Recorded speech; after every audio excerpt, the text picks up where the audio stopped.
গল্পের শুরুতে আমরা দেখতে পাই এক মনোরম বনভূমির মাঝে একটি সুন্দর বাড়ি। এই বাড়িতে বাস করত দুই ভাই, অ্যালেক্স এবং মার্শাল, আর অ্যালেক্সের স্ত্রী ভেনেসা। আজ ভেনেসা যখন অ্যালেক্স আর মার্শালের সঙ্গে কথা বলছিল, তখন তার কথাবার্তা থেকে বোঝা যায় সে অনেক দিন ধরেই ভীষণ উদ্বিগ্ন। সে জানায় এই জঙ্গলে কিছু অদ্ভুত আওয়াজ শোনা যায়, যেমন গত রাতে সে শুনেছে যেন কোনো বোমা বিস্ফোরণ ঘটেছে।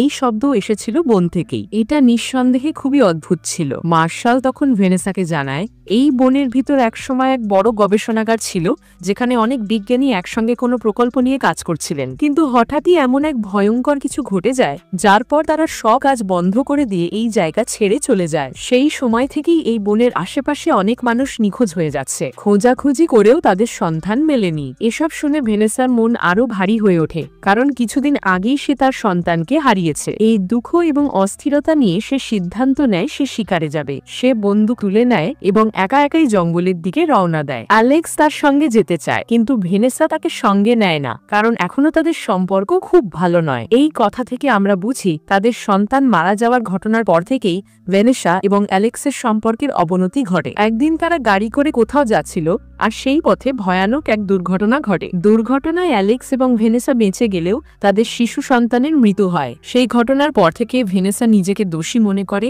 এবং অ্যালেক্সের সঙ্গে সম্পর্ক ভেঙে যায়। জঙ্গলে যাওয়ার পর ভেনেসা কিছু সময় বসে থাকে, আর তার চোখে আবার ভেসে ওঠে সেই দুর্ঘটনার স্মৃতি। ঠিক সেই সময় সে জঙ্গলের ভেতর থেকে কিছু অদ্ভুত শব্দ শুনতে পায়। সে শব্দের উৎস খুঁজতে গিয়ে হঠাৎ গুলির শব্দ শুনতে পায় এবং ভয় পেয়ে লুকিয়ে পড়ে। এরপর সে নিজেও নিজের বন্দুক দিয়ে প্রতিপক্ষের দিকে গুলি চালায়। গোলার ভেতর গুলি লাগে এবং ভেনেসা সামনে গিয়ে দেখে যাকে সে গুলি করেছে সে দেখতে একদম তার মতো। সেই মানুষটি ছিল ভেনেসারই আরেকটি রূপ। এই দৃশ্য দেখে ভেনেসার চিন্তা শক্তি লোপায়। সে আর কিছু বুঝতে পারে না। তখন সেই দ্বিতীয় ভেনেসা আহত অবস্থায় পালিয়ে যায়। অন্যদিকে অ্যালেক্স আর মার্শাল খুবই চিন্তিত হয়ে পড়ে, কারণ অনেকক্ষণ পেরিয়ে গেলেও ভেনেসা বাড়িতে ফেরেনি। ঠিক তখনই ভেনেসা ফিরে আসে, কিন্তু সে কিছুই বলে না, একদম চুপচাপ নিজের ঘরে ঢুকে পড়ে। সে ভাবতে থাকে সে যা দেখেছে তা কি বাস্তব ছিল নাকি কোনো দুঃস্বপ্ন। অ্যালেক্স ভাবে ভেনেসা হয়তো সন্তানের মৃত্যুর কারণে আবার মানসিকভাবে ভেঙে পড়েছে। সে ভেনেসার পাশে গিয়ে তাকে বোঝানোর চেষ্টা করে। ভেনেসা তখন জানায় সেই দুর্ঘটনার দিন সে নিজেই গাড়ি চালাচ্ছিল, তাই সে নিজেকেই সন্তানের মৃত্যুর জন্য দায়ী মনে করে। সে নিজেকে ক্ষমা করতে পারছে না। অ্যালেক্স বোঝানোর চেষ্টা করে, কিন্তু ভেনেসা তার কথা শুনে না এবং তাকে সেখান থেকে চলে যেতে বলে। রাত হয়ে যায়। ভেনেসা এখনো ঘর থেকে বের হয় না। সে বারবার সেই এক ঘটনা মনে করতে থাকে, বনে তারই মতো কাউকে দেখা, তাকে গুলি করা, এবং তারপর সবকিছু যেন এক ঘোরের মতো লাগছে। রাতের কিছুক্ষণ পর অ্যালেক্স আবার রুমে আসে এবং বলে বাইরে গিয়ে আগুনের পাশে একটু বসতে। আগে তারা তিনজন, অ্যালেক্স, মার্শাল আর ভেনেসা, প্রায়ই একসঙ্গে বনফায়ারে বসতো। এইবার ভেনেসা রাজি হয়, কারণ তার মন খুবই ভারাক্রান্ত ছিল। তারা বাইরে বসে পান করছিল। অ্যালেক্স আর ভেনেসা পান করলেও মার্শাল তাতে অংশ নেয় না। সে জানায় আগের সময় সে অনেক মদ খেত, কিন্তু এখন সে পুরোপুরি ছেড়ে দিয়েছে। তারপর সে ভিতরে যেতে যায়, কিন্তু হঠাৎ আগুনের কাছাকাছি গিয়ে তার হাত পুড়ে যায়। ব্যথায় সে ছুটে ঘরের ভেতর চলে যায়। ভেনেসা বেশি পান করেনি, তাই সে সঙ্গে সঙ্গে মার্শালের পেছন পেছন ঘরের দিকে যায়, কিন্তু সে দেখে মার্শাল উঠানে বসে মদ খাচ্ছে আর তার হাতে কোনো আঘাতের চিহ্ন নেই। ভেনেসা জিজ্ঞেস করে সে তো বলেছিল মদ খায় না। মার্শাল বলে সে এমন কিছু বলেনি এবং তার হাতে কোনোদিন কোনো আঘাতও লাগেনি। এরপর সে বাইরে চলে যায়। এই ঘটনায় ভেনেসার মন পুরোপুরি দ্বিধাগ্রস্ত হয়ে পড়ে। ঠিক তখনই ঘরের ভিতর থেকে আরেকজন মার্শাল বেরিয়ে আসে। তার হাতে সত্যি আগুনে পুড়ে যাওয়ার দাগ ছিল এবং সে মদ পান করেনি। এইসব দেখে ভেনেসা কিছুতেই কিছু বুঝতে পারে না। সে ভাবতে থাকে তাহলে কি এখানে একাধিক মার্শাল আছে। এই চিন্তায় ঘুম না আসায় সে সিদ্ধান্ত নেয় আবার জঙ্গলে ফিরে যাবে। পরদিন সকালেই ভেনেসা প্রস্তুতি নিয়ে বেরিয়ে পড়ে এবং সোজা সেই পুরনো ল্যাবের দিকে যায়, যেখানে বিজ্ঞানীরা একসময় গবেষণা করতেন। এখন সেই জায়গা পরিত্যক্ত এবং সতর্কীকরণ বোর্ড টাঙানো আছে, এই এলাকায় প্রবেশ নিষেধ। কিন্তু ভেনেসা সব উপেক্ষা করে ভেতরে ঢুকে পড়ে, কারণ তার সমস্ত প্রশ্নের উত্তর দরকার। ভেতরে গিয়ে সে দুটি গাছের মাঝখানে একটি অদ্ভুত পথ দেখে এবং সেই পথ পার হয়, কিন্তু কিছু দূর যেতেই সে দেখে আবারও দুটি গাছের মাঝখানে একই রকম পথ। তার মাথা ঘুরে যায়। সে ভাবেই সে তো এই গাছগুলো পেরিয়েই এসেছিল। এবার সে গাছের ডালে একটি স্কার্ফ বেঁধে রাখে, যেন বুঝতে পারে বারবার একই পথ ঘুরছে কিনা। কিন্তু কিছু দূর এগোতেই সে আবার একই গাছ দুটোর সামনে চলে আসে আর দেখে তার স্কার্ফ নেই। সে ভয় পেয়ে যায় এবং বাড়ি ফিরে আসার সিদ্ধান্ত নেয়। এইবার যখন ভেনেসা ল্যাবের গেট দিয়ে বেরিয়ে আসে, তখন আমরা লক্ষ্য করি এই গেট আগের গেটের মতো না। আগেটায় অনেক বোর্ড আর সতর্কবার্তা ছিল, কিন্তু এইটাই সেগুলো নেই। কিন্তু ভেনেসা, যার মন একেবারে এলোমেলো হয়ে গেছে, সেদিকে কোনো ভ্রুক্ষেপ না করে সোজা বাড়িতে ফিরে আসে। সে অ্যালেক্সের সঙ্গে দেখা করে এবং আগের দিনের ঘটনা থেকে শুরু করে সবকিছু বলার চেষ্টা করে। কিন্তু এইবার অ্যালেক্সের আচরণ খুব অদ্ভুত ছিল। সেভাবে ভেনেসা ইচ্ছা করে এসব বলছে তাকে মানসিকভাবে দুর্বল করার জন্য, কারণ সন্তান হারানোর বেদনায় অ্যালেক্স ভেতরে ভেতরে ভেঙে পড়েছে। অ্যালেক্স জানায় যেদিন তাদের সন্তানের মৃত্যু হয় সেদিন সে নিজে গাড়ি চালাচ্ছিল, কিন্তু ভেনেসা জানে সেদিন সে নিজেই গাড়ি চালাচ্ছিল। এই বিরোধে ভেনেসা পুরোপুরি হতবাক হয়ে যায়। ঠিক তখনই মার্শাল সেখানে আসে, দুজনের মধ্যে শান্তি আনার চেষ্টা করে। সেই সময় ভেনেসা খেয়াল করে মার্শালের বাঁ হাতে ব্যান্ডেজ আছে, কিন্তু তার মনে আছে আগের ঘটনার সময় ডান হাত পুড়েছিল। এত কিছুর মধ্যে সে সম্পূর্ণভাবে বিভ্রান্ত হয়ে পড়ে এবং হঠাৎ বলে ওঠে বাই, তারপর সেখান থেকে চলে যায়। এইবার সে যে পথে বনভূমির দিকে যাচ্ছে তা আগের পথে থেকে সম্পূর্ণ আলাদা। সে আর দেরি করে না, এবার সে সোজা সেই ল্যাবের দিকে যায়, কারণ তার বিশ্বাস এই সমস্ত ঘটনার মূল ওই দুটি গাছ যেগুলোর মাঝ দিয়ে সে প্রতিবার পাড়ি দিয়েছে। এইবার সে যখন সেই গাছ দুটোর কাছে পৌঁছায় তখন আবারও কোনো অচেনা আওয়াজ শুনে বন্দুক তাক করে। ঠিক তখনই সামনে এসে দাঁড়ায় অ্যালেক্স, কিন্তু সে অ্যালেক্স অন্য এক জগতের বাসিন্দা। এই অ্যালেক্স জানায় সে নিজে একজন বিজ্ঞানী এবং বহুদিন ধরে নিজের ভেনেসাকে খুঁজছে। তাদের সন্তান মারা যাওয়ার পর তার স্ত্রী তার সঙ্গে বিচ্ছেদ নিয়ে মাল্টিভার্সে পাড়ি দেয়, এমন এক জগতে যাওয়ার আশায় যেখানে তাদের সন্তান এখনো জীবিত। এই অ্যালেক্স জানায় দুটি গাছই মূলত এক গবেষণার ফল, যেগুলো এমন এক পোর্টাল হয়ে উঠেছে যার মাধ্যমে বহু বিকল্প পৃথিবীতে ভ্রমণ করা যায়। ভেনেসা তখন বুঝতে পারে যেদিন সে প্রথম সেই গাছ পেরিয়ে বাড়ি ফিরেছিল সেদিন সে আসলে নিজের জগতেই ফিরেনি। এই কথা শুনে ভেনেসা আরো আতঙ্কিত হয়ে পড়ে, কারণ এখন তার নিজের ঘর কোথায় সেটাই সে জানে না। তখন অ্যালেক্স তাকে জানায় এই পোর্টালগুলো একেবারে এলোমেলো ভাবে কাজ করে, তাই কেউ কখনো ঠিক করে বলতে পারে না সে কোন ইউনিভার্সে যাচ্ছে। সম্ভবত এমনও হতে পারে সে এমন এক ইউনিভার্সে যাবে যেখানে মানুষই নেই বা যেখানে সবকিছুই উল্টো। এই কথাগুলো থেকে বোঝা যায় এক ইউনিভার্সে তাদের সন্তান মারা গেছে ভেনেসার গাড়ি চালানোর কারণে, আর একটা অ্যালেক্সের কারণে। একইভাবে এক ইউনিভার্সে মার্শালের ডান হাত পুড়েছে আর একটার বাঁ হাত। মাল্টিভার্সে ধারণা বোঝাতে অ্যালেক্স বলে তুমি যা কিছু কল্পনা করতে পারো তা কোনো না কোনো ইউনিভার্সে বাস্তব, মানে অসংখ্য পৃথিবী, অসংখ্য গল্প। এই পর্যন্ত এসে ভেনেসা ভাবে তাহলে কি এমন কোনো ইউনিভার্স নেই যেখানে তাদের সন্তান বেঁচে আছে, কোনো দুর্ঘটনাও হয়নি? তখন অ্যালেক্স জানায় যতগুলো ইউনিভার্সে সে গেছে প্রতিটিতেই তাদের সন্তান মারা গেছে। এই কথা ভেনেসার হৃদয়ে প্রচন্ড আঘাত করে, তবুও সে অ্যালেক্সের সামনে তা প্রকাশ করে না। সে সিদ্ধান্ত নেয় সে নিজের আসল ইউনিভার্সেই ফিরবে। তখন অ্যালেক্স পরিকল্পনা করে সে তার বাড়ি থেকে একটা লম্বা দড়ি আনবে, যাতে দড়ির এক প্রান্ত নিজে বেঁধে আর এক প্রান্ত পোর্টালের গাছে বেঁধে রাখবে। এর ফলে তারা যেই ইউনিভার্সেই যাক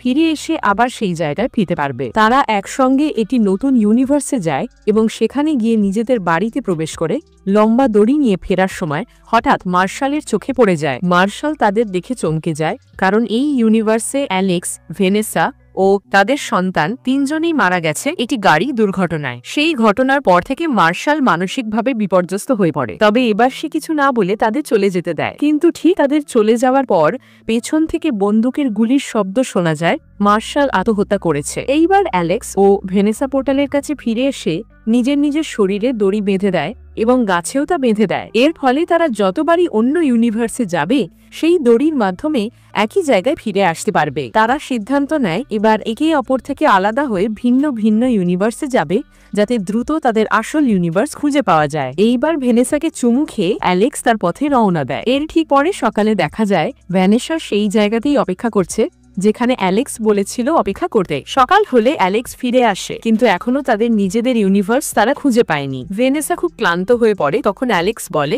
এবার সে একা ইউনিভার্স খুঁজতে যাবে। রাত হয়ে গেলেও অ্যালেক্স না ফেরায় ভেনেসা এবার নিজেই সিদ্ধান্ত নেয় আরেকটি ইউনিভার্সে যাবে। এইবার ভেনেসা যখন সেই নতুন ইউনিভার্সে পৌঁছায় তখন সে দেখে বাড়ির ভেতরে অ্যালেক্স বসে আছে। সে মদে পুরোপুরি ডুবে আছে।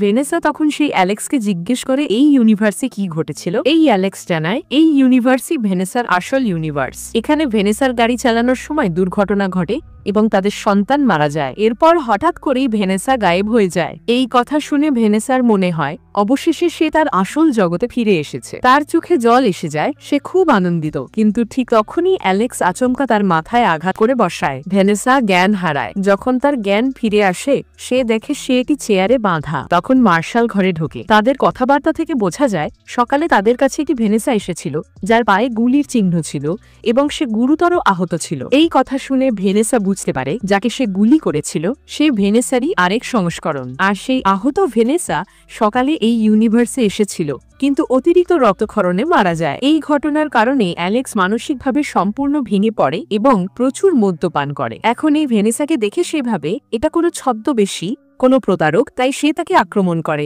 মার্শাল বুঝতে পারে এই ভেনেসাই আসল ভেনেসা। সে অ্যালেক্সকে বোঝানোর চেষ্টা করে কিন্তু অ্যালেক্স কিছুতেই বিশ্বাস করে না। সে উন্মত্ত হয়ে পড়ে এবং তার বন্দুক তুলে ভেনেসাকে মেরে ফেলার চেষ্টা করে। তখন মার্শাল তার হাত চেপে ধরে দুজনের মধ্যে ধস্তাধস্তি শুরু হয়। এই লড়াইয়ের সময় হঠাৎ একটি গুলি ছুটে বের হয় যা সরাসরি গিয়ে অ্যালেক্সের গায়ে লাগে। সে ঘটনাস্থলেই মারা যায়। এই দৃশ্য দেখে মার্শাল এবং ভেনেসা দুইজনেই স্তব্ধ হয়ে যায়। এরপর মার্শাল কোনো রকমে ভেনেসাকে বাঁধন থেকে মুক্ত করে দেয় আর ভেনেসা সেখান থেকে বেরিয়ে যায়। ঠিক সেই সময় আমরা দেখি মার্শাল একা দাঁড়িয়ে থাকে এবং নিজের মাথায় গুলি করে আত্মহত্যা করে। এখানেই নিশ্চিত হয় এই ইউনিভার্সে ভেনেসা তার পুরো পরিবারকে হারিয়ে ফেলেছে। তবুও সে ভেঙে পড়ে না, বরং দৃঢ় সিদ্ধান্ত নেয় সে মাল্টিভার্সের ভেতর এমন একটা ইউনিভার্স খুঁজে বের করবে যেখানে তার সন্তান অ্যালেক্স এবং মার্শাল তিনজনই জীবিত আছে। সে জানে যদি এমন একটি ইউনিভার্স থাকে তাহলে সেই জায়গার ভেনেসাকে সে সরিয়ে দেবে এবং নিজের জায়গা করে নেবে। এই কথা ভাবতে ভাবতে সে আবার সেই গাছ দুটোর কাছে ফিরে যায়, পোর্টাল যেখানে খোলা থাকে। এরপর ভেনেসা একের পর এক ইউনিভার্সে যেতে থাকে। বিভিন্ন ইউনিভার্সে সে দেখে কোথাও অ্যালেক্স আছে,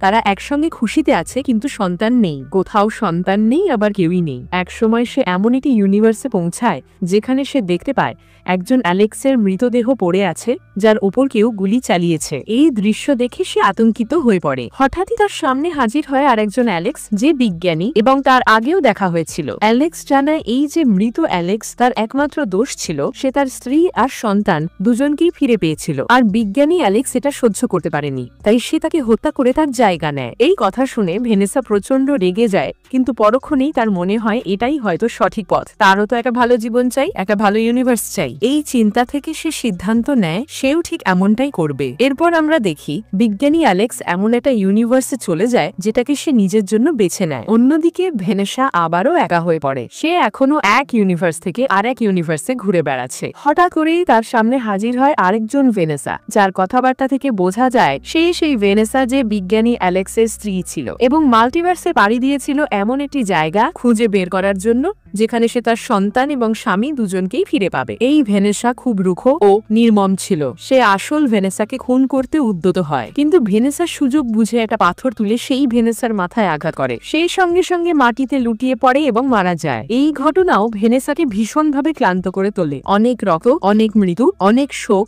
তার মনে এখন শুধুই একটাই চাওয়া, শান্তি। সে এবার একটি নতুন ইউনিভার্সে প্রবেশ করে এবং গিয়ে পৌঁছায় একটি বাড়িতে যেটা দেখে অনেকটা তার পুরনো বাড়ির মতো। সেখানে সে নিজের শরীর পরিষ্কার করে তারপর শুয়ে পড়ে বিছানায়। পরদিন সকালে তার ঘুম ভাঙে, সে দেখে অ্যালেক্স তার পাশে আছে। এই অ্যালেক্স খুব মমতাময়, ভালোবাসা মেশানো ভাবে তার সঙ্গে কথা বলছে। এই দৃশ্য ভেনেসার মনে শান্তির আবেশ এনে দেয়। তখন সে সিদ্ধান্ত নেয় এই ইউনিভার্সই হবে তার নতুন জীবন। সে কিছু সময় অ্যালেক্স ও মার্শালের সঙ্গে কাটায়, তারপর উঠে গিয়ে বাড়ির উপরের ঘরে যায়। ঘরে গিয়ে সে হতচকিত হয়ে যায় ঘরটি সাজানো এবং চারপাশে শিশুর খেলনা ছড়ানো। তখনই একটি শিশু দৌড়ে এসে বলে ওঠে মা। এই মুহূর্তে ভেনেসার চোখ ভিজে যায়। এটাই সেই ইউনিভার্স যেটার খোঁজে সে এতদিন ধরে ঘুরে বেড়াচ্ছিল। এই ইউনিভার্সে গাড়ি দুর্ঘটনায় ভেনেসার মৃত্যু হয়েছিল কিন্তু অ্যালেক্স আর তাদের সন্তান বেঁচে গিয়েছিল। তাই এই ইউনিভার্সের অ্যালেক্স এখন ভেনেসাকে ফিরে পেয়ে খুব খুশি। আর ভেনেসাকেও আর কাউকে সরিয়ে দিতে হলো না, হত্যা করতে হলো না। সে এখন নিজের সেই প্রিয় জীবন ফিরে পেয়েছে এবং এখানেই সিনেমার কাহিনী শেষ হয়। আচ্ছা, এই সিনেমার গল্পটি আপনার কেমন লেগেছে?